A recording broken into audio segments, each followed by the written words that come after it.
Hello, Kenneth.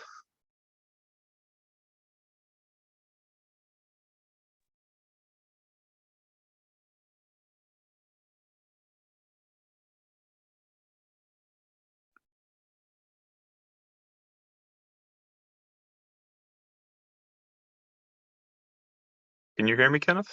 I can now. Thank you. Oh, okay. I can't hear you. I see your mouth moving though. Huh. Get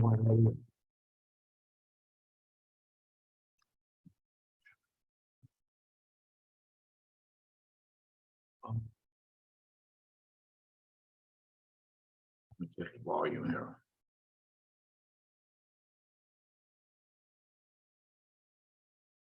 Volume should be good.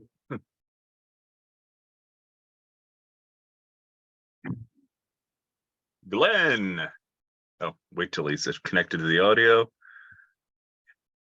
There he is. How you doing, Glenn? Howdy. Happy Friday. Can you hear me? Oh, no. Let's see, I think. Uh-oh. Wait a moment here. Glenn, I can't hear you either. Maybe this audio is on my side. It is. All right. Hey, Kenneth, can you hear me now? I hear you fine, Daniel. How Perfect. about me? Hello. Can you hear me, Daniel? I can hear you too. Ah, I Eureka. need to switch over to my Microphone and headphones. speakers both work. Yay. All Oh, right. Daniel, can you hear me? Alina, loud and clear. Thank you. I always love it when the speakers are early. Yes, Such a peace of mind to not be fielding, empty room or empty speaker with lots of people in the room. for sure. I don't like to be late in general, but thank you. Hey, Glenn, how many people do we have registered from the Intel side today? Less than 1 million. I don't think Zoom allows you to fit more than 1 million, so we should be good then. Yeah, that would significantly increase my Zoom bill. Hey, Alina, I went ahead and reached out to Wallace. I think you had recommended him, a lawyer, to me, right?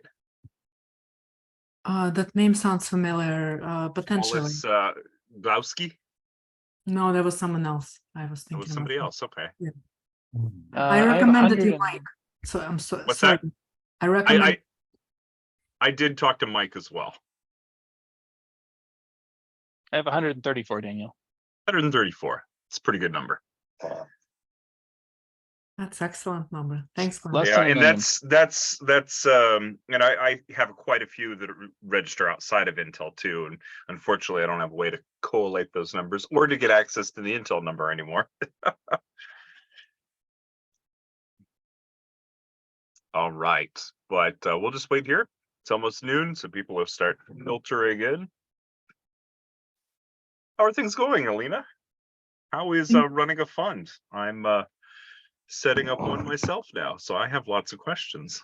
Excellent. That's good, and hopefully Mike has answered some of them for you as well. Oh yeah, we're just getting started with our conversation. Okay. Yeah, you'll enjoy it. His wealth of knowledge and can definitely be very, very helpful from that perspective. I very much enjoyed working with him when I did. Good guy.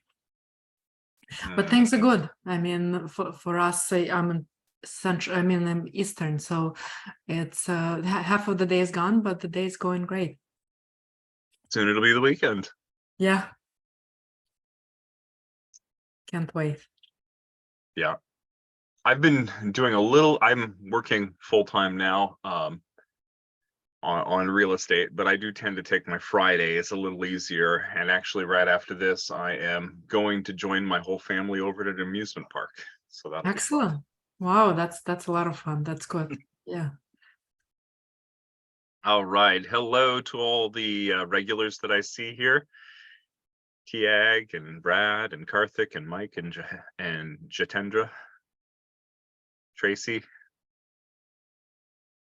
I don't yet see the person who always comes on as John Doe, who I still don't know who that is, but they're here pretty regularly.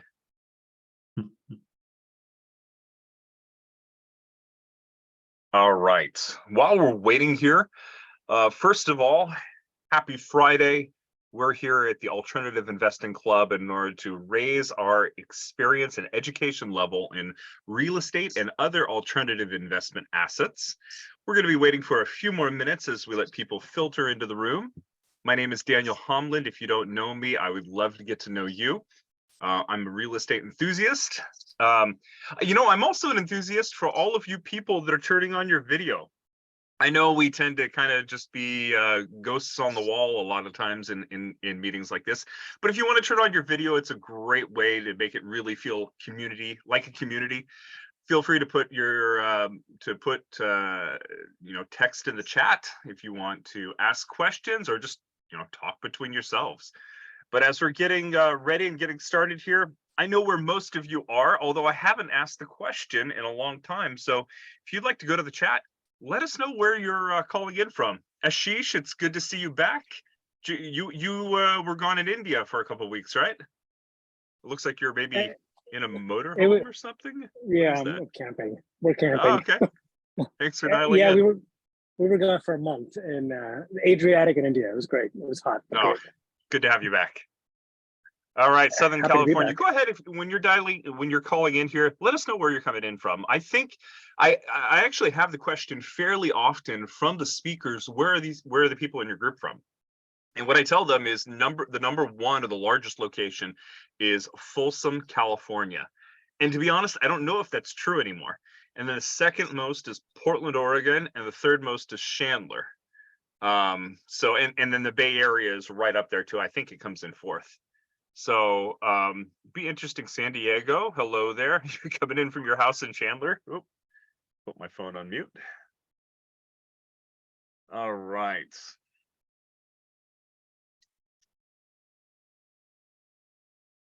Austin, it's great to see, and Houston, great to see Texas in the house. I've heard of more and more people there. We had a couple of people from Washington, D.C., and I think from Virginia dialing in at one point. But it looks like we're mostly a West Coast club. So as we're getting started here, does anybody have any opens? Right now in real estate, it is a really great time to be investing. There is opportunity and fear in the market all at the same time. So it's an interesting time to be out there. There are different strategies that are working this year than worked last year. Interest rates are up, inflation is up. It's an interesting time. And yet there's a lot of strategies out there that are working really well. And one of them, frankly, any time is good for having experts in the house. But right now, when strategies that are working well in the market are changing rapidly, it's good to have experts in the house. Today, we have Alina Trigub. Hope I said your name correctly. And she's coming in to talk to us about a topic that, honestly, we haven't spent that much time on, funds. So most of the larger groups that we've talked about have gone out and they've done syndications. And a syndication is simply where you put together the legal paperwork in order to take on passive investors into usually either a single property or maybe a small portfolio of properties, a 3-pack or a 5-pack or something like that. But a syndication are documents that are centered around bringing in a group of investors into usually one or a few properties. Now, a fund is going to be a very different animal and a very different beast. The fees are different. The strategies that you can use are different. The diversification is different. And I'm sure there's more than that besides. So I'm really happy to bring Alina in here. Looks like we've got 40 people in the house. So let's get started. Alina, welcome to the group. Daniel, thank you for that warm introduction, and I'm very excited to be here. Do I have the sharing rights? You do. Oh, and you know what? I need to bring this up. Alina, I think you were the third person to ever speak in this group back when it was like 6 people. This was a long time ago, yes. It's probably 4 years ago. Pre-pandemic, yes. Everything is now either before or after the pandemic, so dating this. Daniel, I see some questions in the chat room. I think they're for you. Yeah, I'll field the questions and just judiciously interrupt you along the way, unless you would like me to hold the questions to the end. No, that's fine. Feel free to Okay. interrupt. That works perfectly well. Let me share my screen, make sure it's shareable, and let me know that you can see it, most importantly. We can see it, Looking good? or at Okay. least I can. Well, awesome. Well, folks, I will not be seeing the chat until I finish the presentation and stop sharing. But if you want to post your questions or raise your hand, and Daniel, feel free to interrupt me, or others feel free to interrupt me if you want to ask questions in between. I do want this to be interactive, or if you prefer to wait, by all means. I'm flexible, so both approaches work for me, essentially. So we're going to concentrate on top 10 questions that you should ask before investing in a fund. These are not the all-inclusive, but these are definitely some of the more important questions in general. And before I even say another word, my attorney always encourages me to put up the legal disclaimer. This is strictly for educational purposes, and you always have to consult your own paid professionals, whether it's CPA, tax, or legal advice professionals. Always talk to them. I'll share my story. Hopefully I'll try to make it brief. I know many folks, if not all here, are from Intel, if I gather it correctly, right, Daniel? Most people here are, yeah. But Okay. it's now an open group. Anybody can be a part of the group. Sounds good. Well, just like you guys, I have a 20+ years of technology background, so share a lot of that with you as well. My journey started 30 years ago when my mom and I immigrated to the United States from what was at the time Soviet Union. And at that point, I didn't have any degrees, and someone told me, hey, you're good with numbers, just go for accounting. So I went alone. After trying accounting, both public and private, I worked in the Big Four. I realized that was not exactly a career I wanted to pursue. And I ended up in information technology, where, as I said, I had a very successful career. I've done a ton of things, from QA to BA to PM to product. My last role was Scrum Master, so I've done it all pretty much. And they're all, for the most part, about helping the two worlds, the world of business and the world of technology, communicate. And as you'll see, I took that knowledge and experience with me and later applied to the real estate world. But anyway, as I was progressing in my corporate career, and so was my husband, as a former tax accountant, I saw that with our tax brackets, our tax bill was also growing, and that bothered me. And I thought, there should be a way to lower our tax implications. And in my search, real estate kept coming up, and I just haven't taken action. And then finally, about 8 years ago, I decided to take action, started researching, and was going to buy property locally in New Jersey, where I reside. It's one of those expensive states, just like California. The taxes are pretty high as well. So the numbers would never make sense for me. And I thought I should start investing out of state. In my search of the out-of-state property, I came across this passive way to invest through syndications, and it immediately piqued my interest. I was like, so I can invest passively, someone else will do the work, I'll get distributions, and I'll get the tax advantages. I mean, it sounded phenomenal. So funny story happened before my first investment, which essentially helped me pull the trigger, because I was really scared to put a large sum of money with someone that I've never met in person into a property that I've never seen in real life. And granted, Google Earth did not exist at the time, so I had to rely on what the sponsor was telling me, essentially.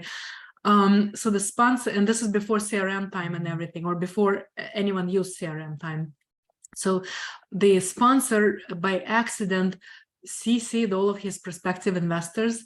I took advantage of it, and I emailed every single person on that list, asking them about the guy.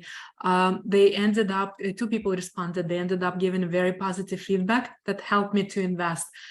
And from that point on, the snowball effect happened. I invested this in second, third, and fourth, and like so many more syndications. I think I'm about 40 plus at this point. But anyway, and after doing that for a few years, I realized that none of my surrounding, I was still working my W-2 job, IT job at the time, neither at my coworkers nor my friends, who, granted, because I am former tax accountant, all have financial background, nobody has ever heard of syndications. And I'm thinking to myself, if people have never heard, I should do something about this. I've been investing, I've been seeing some, good returns and positive steps in the right direction with passive investments, diversification, tax advantages, and so on.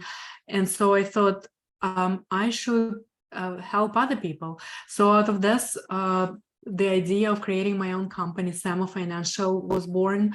I started the company with that goal of helping and educating people and bringing them into the world of passive real estate investing.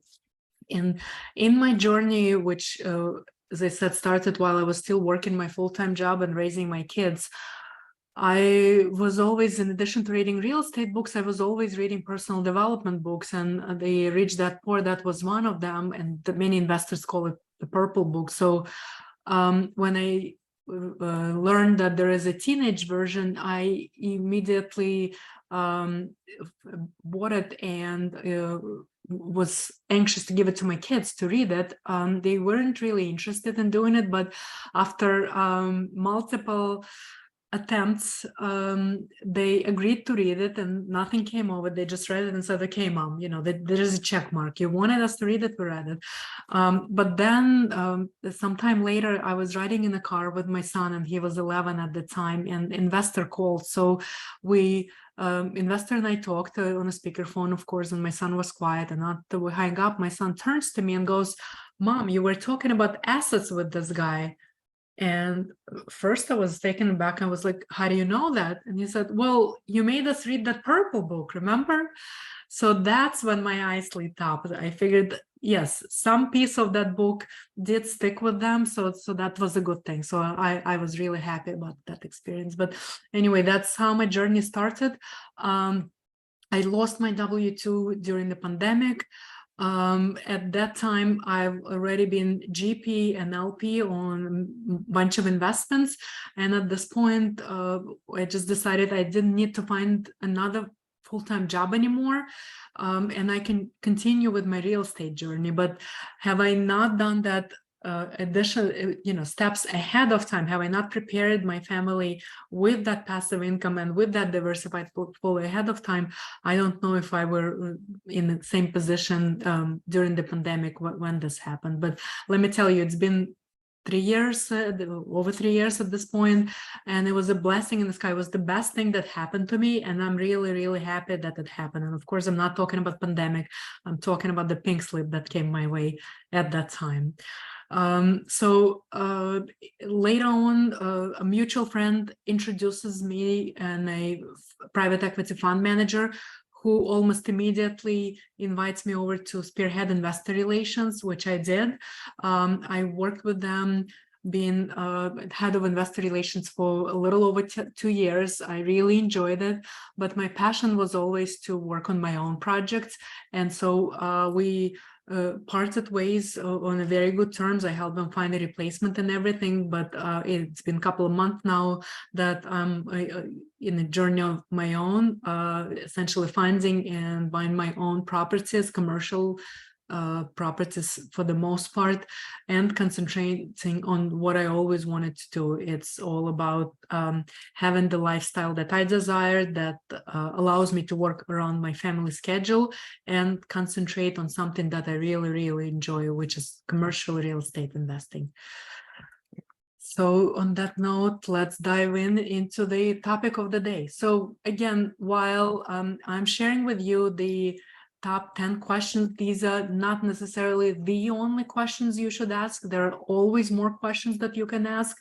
And typically what happens as you learn more about specific investment or fund or specific field, you realize that you have other questions that you want to ask. But when you're starting out, when you really don't know what to start with, I would say these would be the initial first questions that you should ask a sponsor, and they will help you get an understanding of what the offering is about and they will lead you to essentially asking more questions. So we'll dive in deeper into the first 10. And if you have any additional questions, again, along the way or afterwards, feel free to ask as well. I'm pausing to see if there's anything in between. So before we go ahead, Daniel. I was just going to say there aren't any questions. Okay, before we dive into the questions for a fund manager, you have to ask these two questions yourself. What are my and my family goals? What am I looking for? Do I need the immediate cash flow? What kind of risk can I tolerate?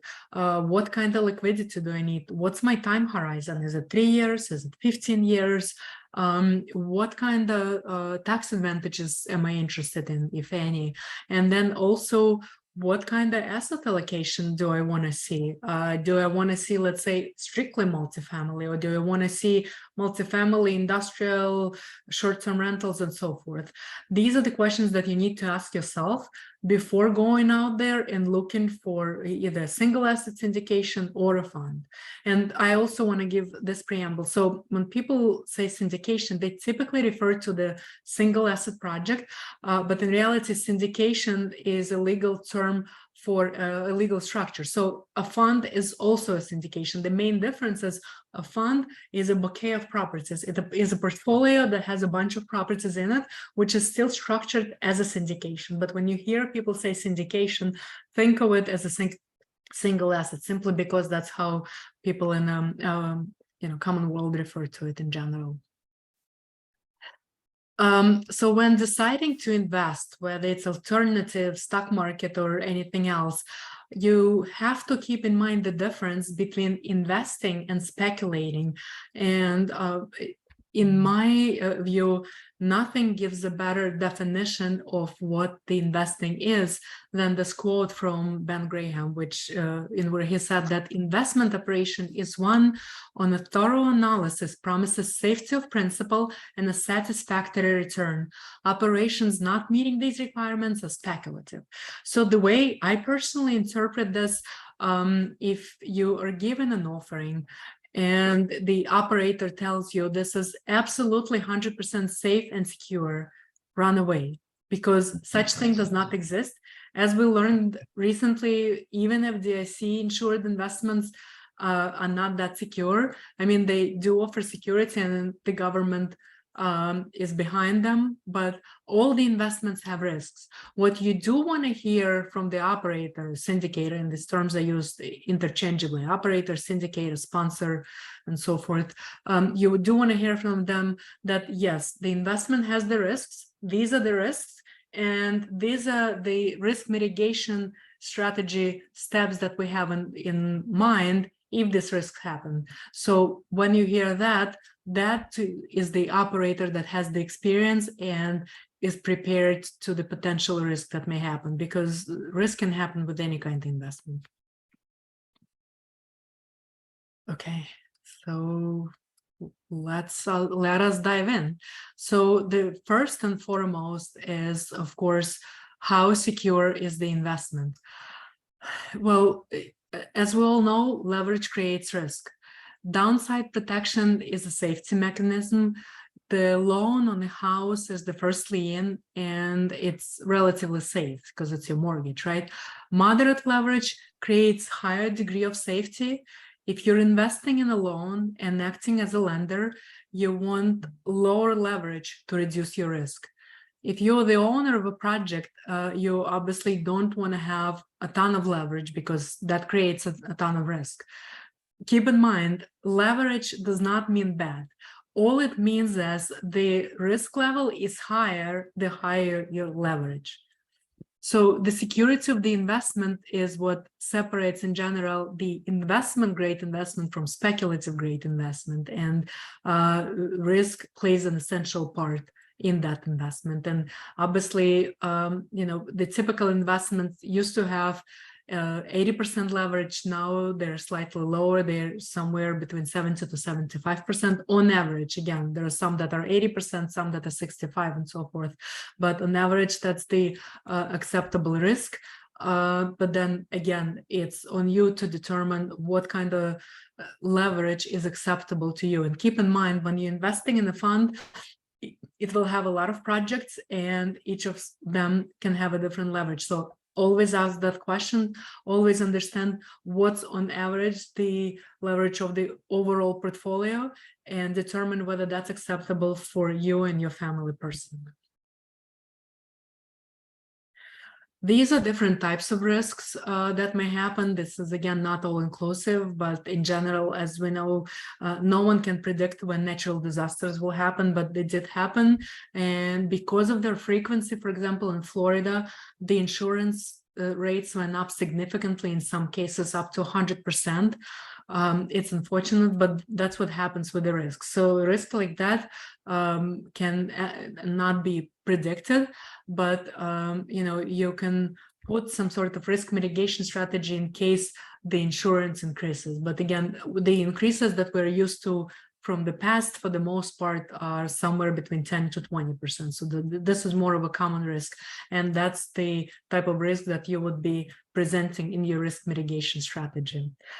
Or the insufficient funds. So that typically happens when one of the examples is when the underwriting was done based on accounts that are not actually compatible with your property, so that you may end up with the insufficient funds because the rents that you're getting from the property are not supporting what you projected. So that may create a place where the capital call may be in place, and the fund manager may need to ask investors for the additional money to fund the investment. Hey, Lena, we have a question in the chat. Glenn is asking, in a fund, what prevents an operator from changing the amount of leverage that's in the fund after somebody has already invested their money? So the fund per se doesn't have the amount of leverage set in stone. Why? Simply because when you invest in a fund, for the most part, you don't know all of the projects that are gonna be in a fund. And there are various structures. So there is a structure that's called fund of funds. That's the funds that I worked with for the most part, where the fund manager co-sponsors the projects that are operated by other operators. There is a structure of the fund where the fund manager only brings their own projects into the fund. And even in that case, they cannot control the amount of leverage, because on some projects it may be 70%, and other projects it could be 65 or 85. So that will fluctuate from one to another. And in general, when the fund managers bring the investors into the fund, they still don't know all of the projects that are going to be on the fund, regardless whether it's closed-ended or open-ended fund. And I'll go into definition of both later on. Is it common, or maybe it's not common, for a fund to actually state within the documents, we will not go over 70% leverage, or whatever the number happens to be? Do investors have some sort of, legal description of what a maximum leverage could be? Is that a common practice? They will not have that in writing. Typically, the fund managers shy away from putting any numbers into the private placement memorandum, and of course that's typically a guidance from their legal advisors to avoid that from happening. What they will have is the preferred return, if there is any, and the waterfall structure, if there is any. But as far as the leverage, that may come up in the conversation when you're speaking with the sponsor or the sponsor team. They can tell you that, for instance, I'm a lot more cautious and I prefer not to go above 70 or 75%. And based on that, you'll know what to expect. But it's not going to be put in writing into any of the materials, whether it's marketing or legal materials. Okay. Did I answer all the questions? I'm sorry. All of them so far, yes. Okay. I'm expecting really there's going to be an avalanche of questions at the end, or at least if there isn't, I'll provide that. Sure. And Daniel, while we're on that note, because I was a project manager, I don't like to keep people beyond certain time. Are we limited here to an hour, or like how? Yeah, we are limited to an hour. Okay, so I should go a little bit faster than. Okay, sounds good. Thank you. So question number 2, what is the projected annual ROI, or return on investment? And when we talk about ROI, what you need to think about is really what portion of your income do you want to come from income versus growth. Because when you look at the income type of investments, you typically expect the immediate income that's coming in and coming into you periodically. If you're looking at the growth-oriented investments, these tend to be a lot longer, first of all, and these also tend not to pay any immediate distributions, maybe not for a year, maybe not for 2 years.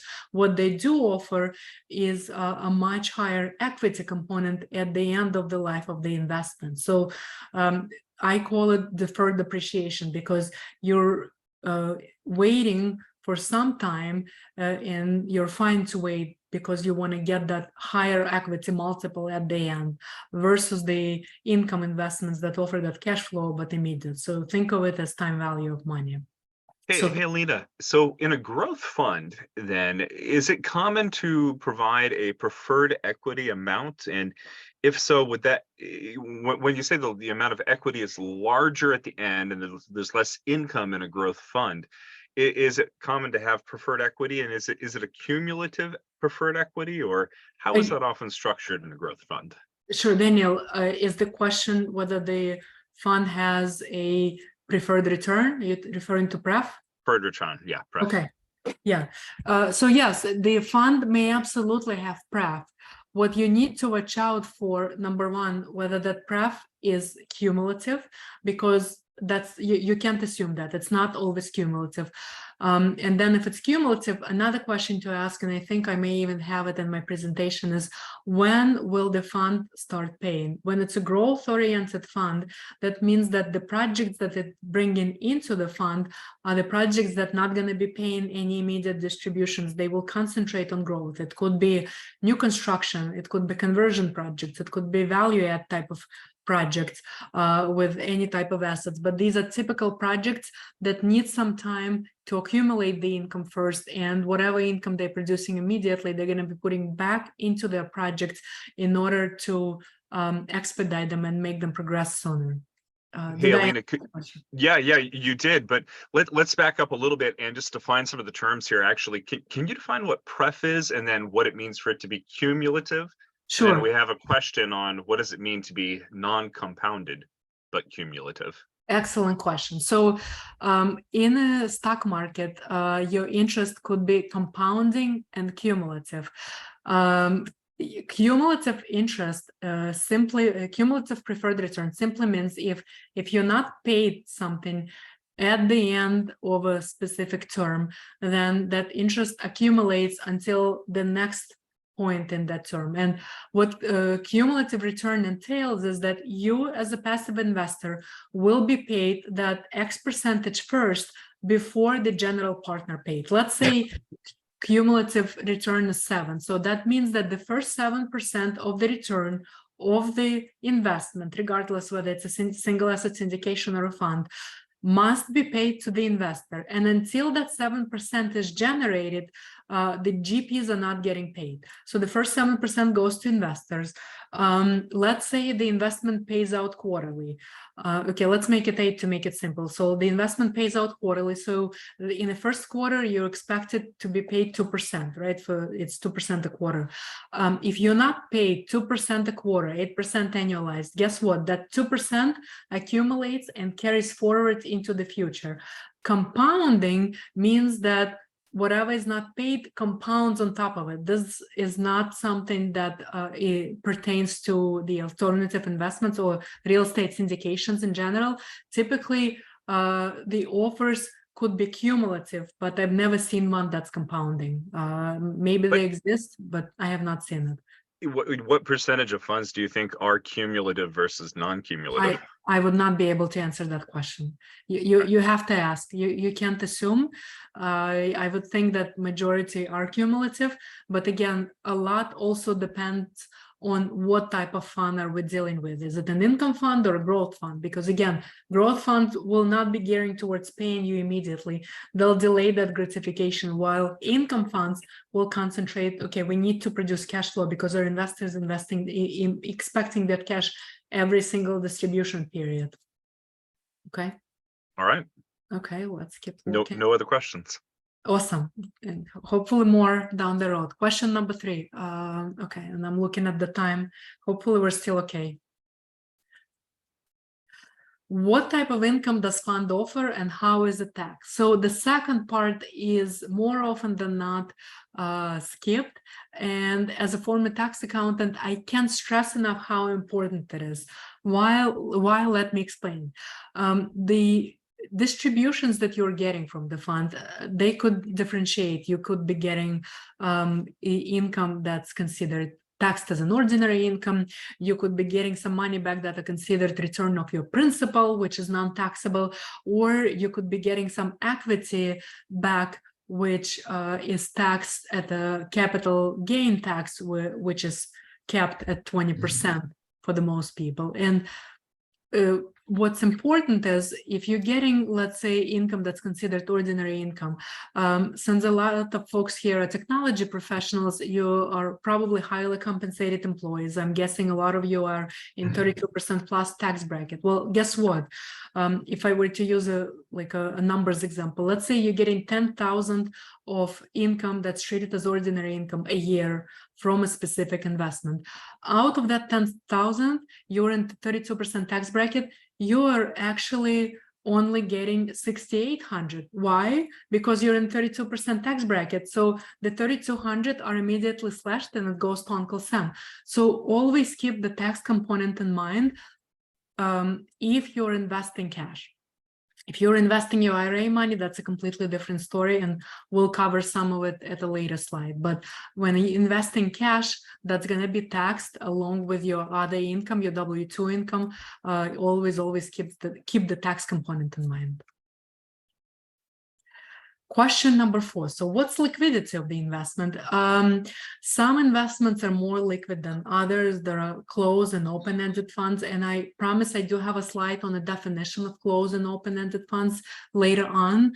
But in general, when investing in a fund, just ask that question to a sponsor or a fund manager. Ask them, how long is this investment for? If I need to pull the money, will I be able to?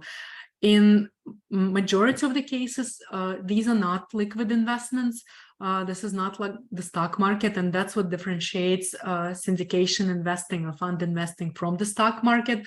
But it's always prudent to ask, at least to have a general idea how long do you have your money in this investment for.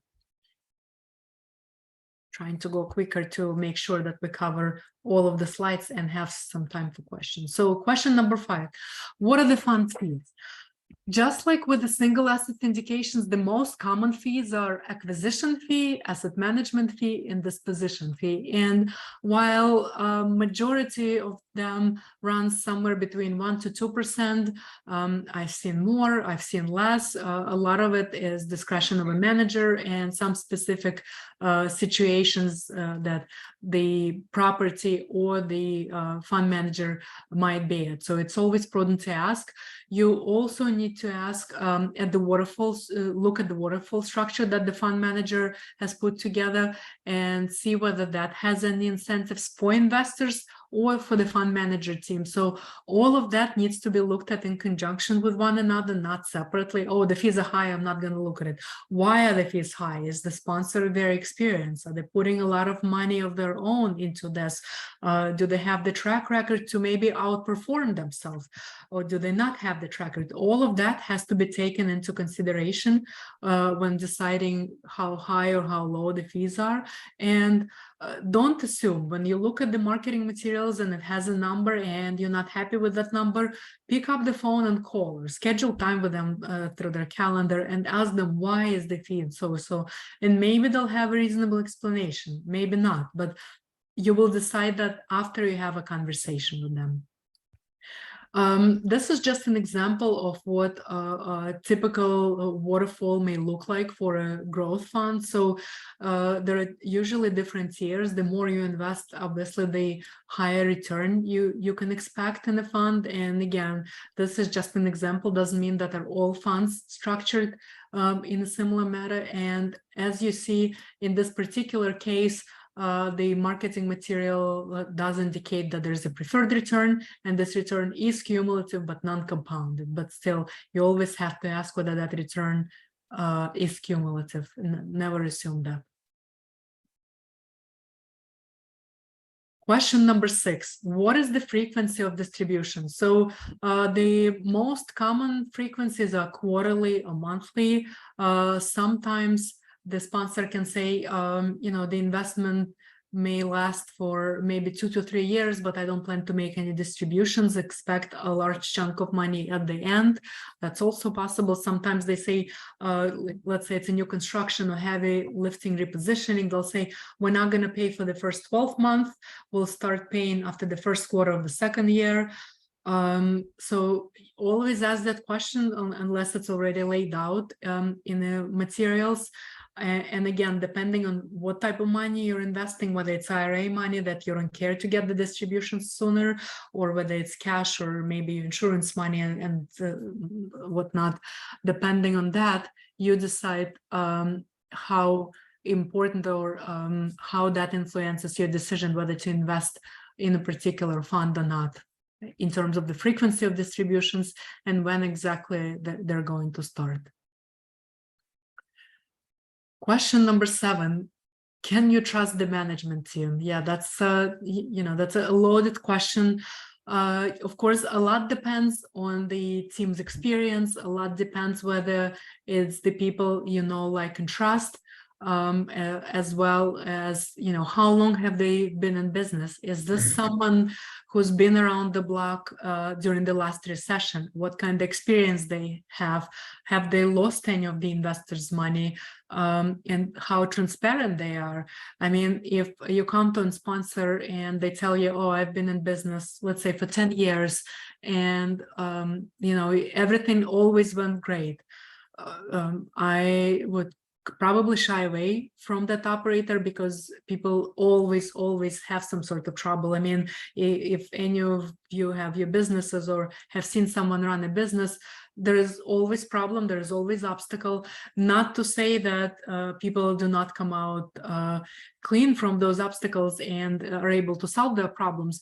The sponsor might be able to never lose investors' money, but if they tell you they never had any troubles or any obstacles, then I would definitely question that, because everyone has challenges on the way. And as long as they're transparent, yes, so and so it happened, and this is how I solved this problem, then this is probably the sponsor team that you want to continue your conversation with.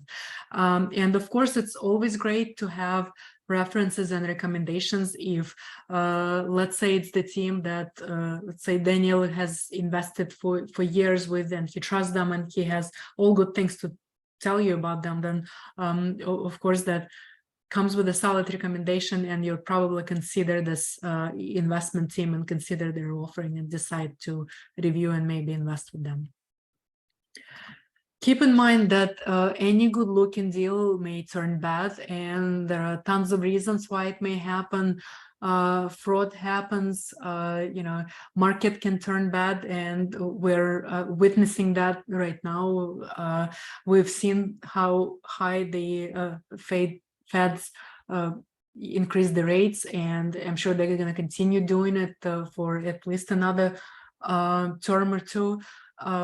We've seen or probably heard about the insurance rates have gone up, some of it because of the natural disaster, some of it because of the inflation, and some of it just because their own costs are going up and the constructions and renovations going up. So all of these factors are influencing the decision of the insurance companies to also increase their rates as well. And any deal may turn bad if the sponsor and their team don't have the expertise to run through the challenges and are not able to take this deal to the end and make it work out for the investors. So always be wary of that, and always ask about the potential risks and the risk mitigation strategy that the fund manager and the team have in place.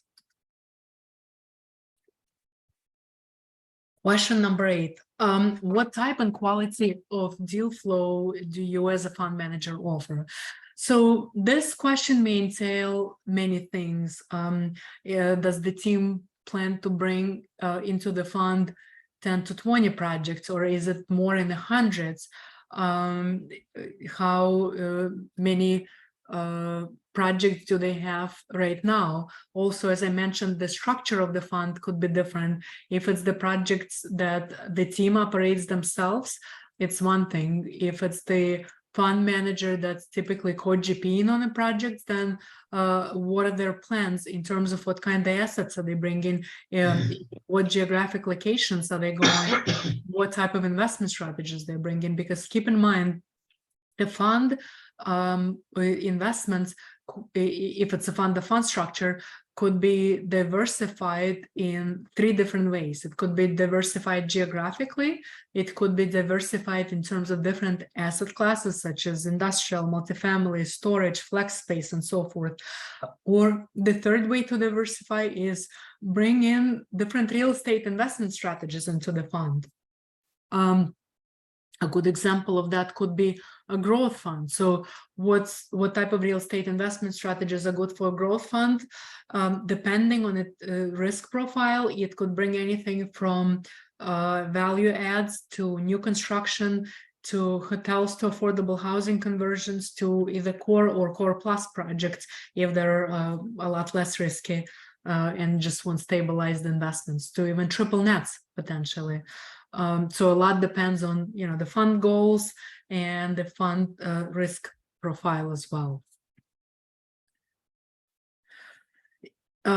Always reflect on the environment that we're currently in right now. We are in a very high inflation type of environment, and even though it subsided a bit, we're nowhere near the 2% that the Fed is expecting us to be. So that also impacts at the project types, it impacts returns, and it impacts at the duration of the project as well. So all of that has to be taken into account and brought up in the conversation with the fund manager. Ask them how long they expect to hold the projects for, how long will the fund last, and how is this impacting the fund overall. Question number 9. Oops. Sorry, this is too sensitive. What is the fund strategy? So again, diversification is always the key, and it could be done in a number of ways. But the fund may have a single asset class, or it could be all co-located. For example, if the sponsor is buying their own properties, they might be only buying it in one specific location. Maybe all of them are in Oregon or in Florida. And then the fund may also be just concentrating on one specific property. Maybe all they have is value add multifamily projects and nothing else. It may or may not suit your goals. So always take that and see whether that aligns with your own long-term investing goals. How niche they are. Do they have one type of asset, multiple assets, and what are they targeting? Are they more of a debt type of fund or equity type of fund? So all of that needs to be accounted for and asked during your discussion with the fund manager, unless they share it during their presentation. So fund strategy, typically most funds have a focus, and it may be part of the name of the fund. It could be called XYZ Growth Fund or XYZ Growth and Income Fund. Not always, so it's always prudent for you to ask that question, and that will give you some idea. If, for instance, the fund is an income fund, that tells you, well, they are looking to generate that immediate passive income that I want, and I just need to find out what that frequency is, and more likely than not, it's a quarterly return. So if they're an income fund paying quarterly and that's what you're expecting, then potentially it's the fund you want to consider and decide whether to invest in it. Keep in mind, when the fund is a combination, growth and income, it means that it offers a little bit of everything, which a lot of people typically want. And it came out in the conversations with investors for me more often than not. When I ask people, do you want more income or more growth? The people typically say, I want a little bit of everything, which is natural, I understand. But I have to caution them that if you're getting into something that offers you a little bit of everything, it's simply going to be that. It's going to be a little bit of everything. You'll get a little bit of income, a little bit of growth, a little bit of tax benefits. On the other hand, if you're trying to maximize something, let's say you're a growth investor, you're a W-2 professional, you know, you're not going to leave your job in the next 10 years. You don't need the cash, but you want your money to continue multiplying. By all means, invest in growth. So you're putting your money into growth, and that allows you to keep multiplying it. And then if the fund manager tells you, I offer a growth fund, then you know this is the fund that you want to review and analyze and ask questions and potentially invest in, because that aligns with your current investment goals. And then always consider your own risk profile and see whether your risk profile aligns with the risk profile of the fund. How risky are the investments that the fund manager is putting into the fund? Are they too risky? Are they middle level or the lower level? And again, if it aligns with your risk level, then by all means, move forward. Daniel, any questions? We have one question from Glenn again. The Okay. question is, do income funds have variability in payment like prefs do? Or should they be considered a consistent as the, or should they be considered consistent as in the intent of the fund's performance? Excellent question, Glenn. So the fund PPM private placement memorandum will specify the frequency of distributions. And again, the most common ones are monthly and quarterly. And the fund management team typically tries to abide by these terms. The PPM will also have the legal language indicating that the distributions are not guaranteed. And that's when you want to make sure that there is language about the preferred return being cumulative. Why? Because if there is a preferred return and it's cumulative, all that means if they're stopping distributions, and keep in mind, for instance, during the pandemic, a bunch of funds have stopped distributions. If they do that, then once that time stops and they start paying distributions, it's all cumulative. So you're getting everything that's owed to you because the fund manager just wanted to be cautious and keep those reserves just in case. Now that they're starting the distributions, and let's say they owe you 6% for the first 3 quarters that they didn't pay, you want to make sure that you get this 6% because it's cumulative. If it's not cumulative, it's, you know, get it or lose it, essentially the case. But if it's cumulative, you will be owed that percentage first before, again, the main word is before the management team get paid. That's the intent of the preferred return. Go ahead. If it's not cumulative, does this mean necessarily that you know, it's a growth fund and they're really reinvesting that back into the real estate so there can be a higher return at the end, or when the money is pulled out? What would be the good reasons for it not being cumulative, I guess, is the question I'm asking. It's Daniel, it's discretion of a manager. In a growth fund, typically you do not get any distributions initially, and that initial term varies. It could be anywhere from a year to maybe even 3 years.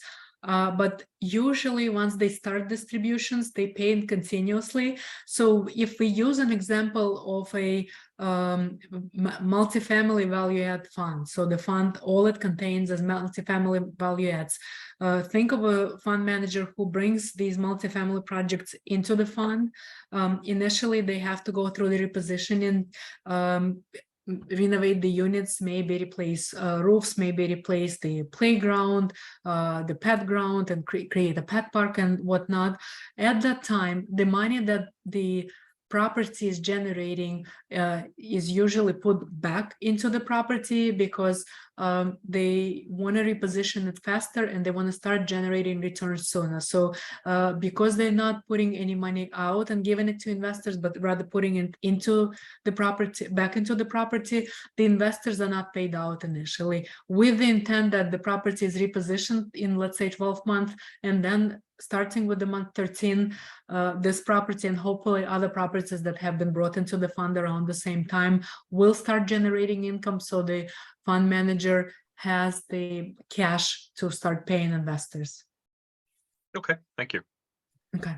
And I know we've got 10 minutes left, just so you know, and I know you promised to go back to the idea of what's an open and a closed fund. With that in mind, the magic question is question number 10. What is the open-ended and close-ended fund, and what is the difference? So the close-ended fund, just like the name suggests, it's the fund that has a close, more or less finite timeline. So what it means is that the fund has the capital raising period and then the investment period that's usually slightly longer than the capital raise, because once you raise all the money, you want to be able to invest it.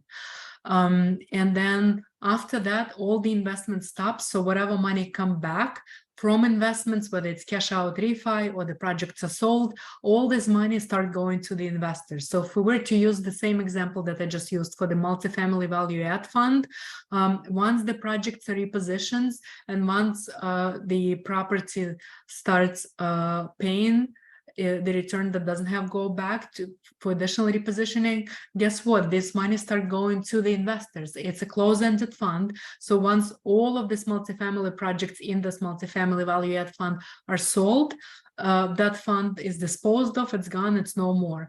And typically the fund manager will tell you the fund will last for such and such duration. Usually it's anywhere between 5 to 10 years, 5 years being more common than longer term. But it doesn't mean that the fund will last exactly 5 years, because guess what? Some projects may be sold sooner, some projects may be sold later.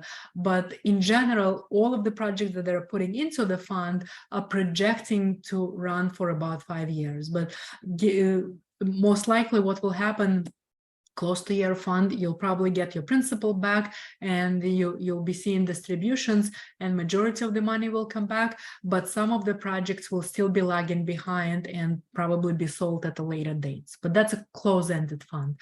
It has a very limited liquidity, which is almost non-existent, and the money starts coming back after that period where the fund manager can no longer bring additional projects into the fund. But you can always ask the fund manager what that period is. Open-ended fund, on the other hand, is, as the name suggests, it lasts for a long time. It's open-ended. What it does have is the period during which you cannot pull out the money from the fund. It's typically called lock-in period. It's indicated in the PPM. If you can't find it, just ask the fund manager what's that lock period in, and after the lock period you're able to redeem your money. But keep in mind, every single fund has its own redemption mechanism in place, and you need to ask fund manager what that redemption mechanism is. What I mean by redemption mechanism, what it may say is, let's say the lock-in period is 3 years. It's been 3 years and 1 month. You decided that you want to redeem your money. You come to the fund manager, say, I want to redeem. Well, the fund manager says, guess what? Our redemption mechanism indicates that I can only redeem you up to 50% of your investment in year 1 that you asked for redemption, and then another 50% in year 2. Mind you, that's what PPM dictates. Fund manager may or may not decide to do it sooner or later, because there's also almost always a clause that it's at fund manager's discretion. So read the PPM, ask questions, and then decide whether it will work for you or not. I can tell you from my past experience, our tone for the open-ended fund said that that redemption mechanism, people can be redeemed within 2 years, but most of them were redeemed within 1 year. But again, it's up to manager discretion, and it will also differ from one fund to another. But open-ended funds are typically the ones that have that liquidity component that's not available in a closed-ended fund. Alina, in the last few minutes, I'm going to jump to Ashish's question that's here, because every person that comes in to speak likes to, be able to present on their own funds. So can you tell us a little bit about what your company offers in terms of fund to funds? And can you provide us with some of the details of your funds and what the average tenure of the companies you invest with are? That's an excellent question. I don't have my fund yet, so I don't have anything to present to you at this time. As I said, I left the private equity firm a couple months ago. We're planning to put the fund together. It will most likely be an income fund that will be paying investors distributions on a monthly basis, but that's still in the works. And please feel free to reach out and connect with me, and I'll share that information in a little while. Okay, and then Agenda is asking, do the fund managers typically share all of the legal documents for due diligence to be done by us? If they don't, you should ask. You can always ask for this operating agreement, subscription agreement, all of that has to be asked of a fund manager, and they should be presenting that to you if you ask for it. Not everyone wants to see it. Most people don't even read PPM, but if you want to see it, and there are some people that are reading it, by all means, see and read it and ask questions. And I'll go one step further than that. The SEC requires the fund manager to make them available to you. 100%. 100%. They're available to you, although, you know, they're long legal documents. Yeah. And of course, you should read them. Right. As I mentioned earlier, there are tons of other questions that you can ask fund managers. I just gave you, you know, a little bit of a lay of the land of the initial questions that you can ask, but there's always more, and more of that typically comes out of a conversation. If you're trying to decide whether to invest in a single asset, individual syndication, or a fund, these are some of the differences between one versus the other. If you don't want to make a decision about every single investment you make, the fund manager makes that decision for you. Funds may or may not have a better liquidity, depending whether it's closed or open-ended fund, that typically have a lower volatility because of the diversification. And then there are also considerations for IRA investors, as the funds might be having leverage, or in a lot of cases they will not have leverage, especially if they're income targeting funds and they're not using any leverage for the most part, that they're going to be UBIT free and will be perfect for the IRA investors. And on that note, with 2.5 minutes left, I want to thank you everyone for listening to the presentation and open up for questions. And if you know, there is no time now and you need to go back to your work, by all means, feel free to reach out. And thank you, Daniel. Thank you. Do we have any questions? Feel free to take yourself off mute if you want, or just put it into the chat. There have been a couple of people asking questions along the way. I have a question regarding the one I have already asked. Is the document sharing done post or pre-investment generally? Pre-investment. So you get the marketing materials and you get the PPM. If you want to see all of the legal documents, all you have to do is ask the sponsor or the sponsor team, and they should share. Thank you. Yeah, and that's very similar to a syndication as well, right? Absolutely. Usually the process is the investor will reach out to the person who's offering the syndication. They will share the legal documents, you read through it, sign it, and then fund it. Yeah, but I guarantee you, if you decide to read private placement memorandum, you will have a lot of questions and you will find a lot of interesting clauses and materials in the PPM itself, as it's supposed to be self-sufficient, covering anything and everything about the offering that the sponsors offer to you, whether it's a single asset syndication or a fund. Jelen is asking, are funds typically open to accredited investors? I'm guessing you mean non-accredited investors, but it depends. It depends. I would say majority of the funds are probably 506C, and they probably only open to accredited investors just because of the nature of the business. Simply because since the funds are bringing syndications into their fund, it doesn't make sense for them to, you know, if the syndication is open to accredited, they must be open to accredited only. Otherwise, they can't bring that syndication in.